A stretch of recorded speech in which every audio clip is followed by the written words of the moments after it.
अल्प वर्ष मध्य जे लोकप्रियतार शिखर में पहुंची श्रीमती सुलोचना दास महोदय को संबोधन।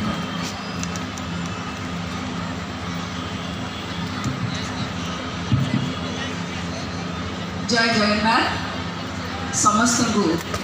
आज आंतर्जातिक महिला दिवस अवसर में बहुत बहुत शुभेच्छा एवं अभिनंदन। मंचासीन आम समस्त प्रिय मान्यवर मध्यर विधायक श्री अनंत नारायण जेना महोदय आम सहित अच्छा सामान्य डेप्यूटी मेयर महोदया सामान्य महिला कमिशन अध्यक्षा सामान्य निर्माण श्रमिक कल्याण बोर्ड अध्यक्षा श्रीमती मैडम आम सहित अच्छा बीएमसी सामान्य कमिशनर महोदय आम सहित अच्छा ओडिशा रिव्यूर एडिटर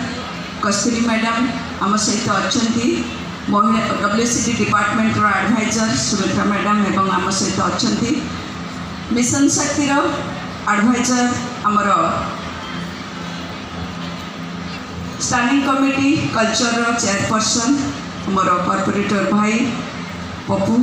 एवं आम सहित एडिशनल कमिशनर 2 जन समस्त एवं एठार उपस्थित समस्त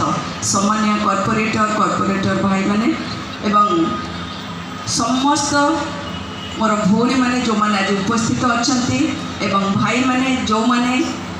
राति दिन एक करी आज यही प्रोग्राम टी भौणी मान उद्देश्य आयोजन कर समस्त को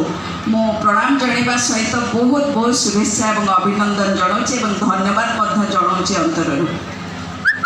आंतर्जातिक महिला दिवस संपूर्णार सेलिब्रेशन अवसर में मु मोर भौणी मानक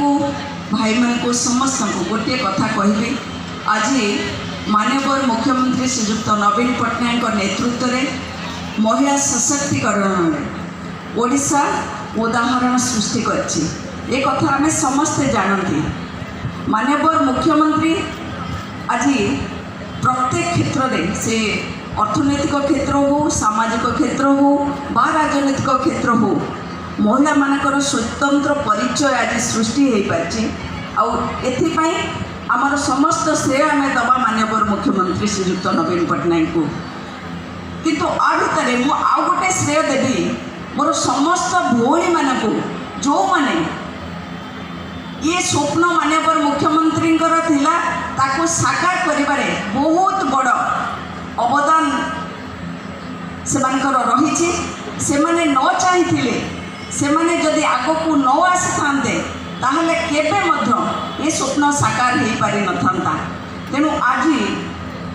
जदि आपण देखिबे भुवनेश्वर महानगर निगम रे केवल आज मेयर को लगेबे जदि 42 जन महिला कॉर्पोरेटर भौणी माने आमर 41 जन आमर जे 67 वार्ड किंतु 41 जन मोर महिला भौणी जे कि कॉर्पोरेटर होती। आज जदि देखिए एडिशनल कमिशनर ठारू आरंभ करिकी आमर समस्त सेक्शन हेड एवं विभिन्न सेक्शन रे आज महिला रिप्रेजेंटेशन बहुत भल रही। खाली सेतिक नुहे आज यदि NCC MRF आमर STP गुड़िक देखिए सेठी आज मोर माँ मानकर भौणी मानकर रिप्रेजेंटेशन सबुठ अधिक रही से नेतृत्व नौकरी मुक्ता योजन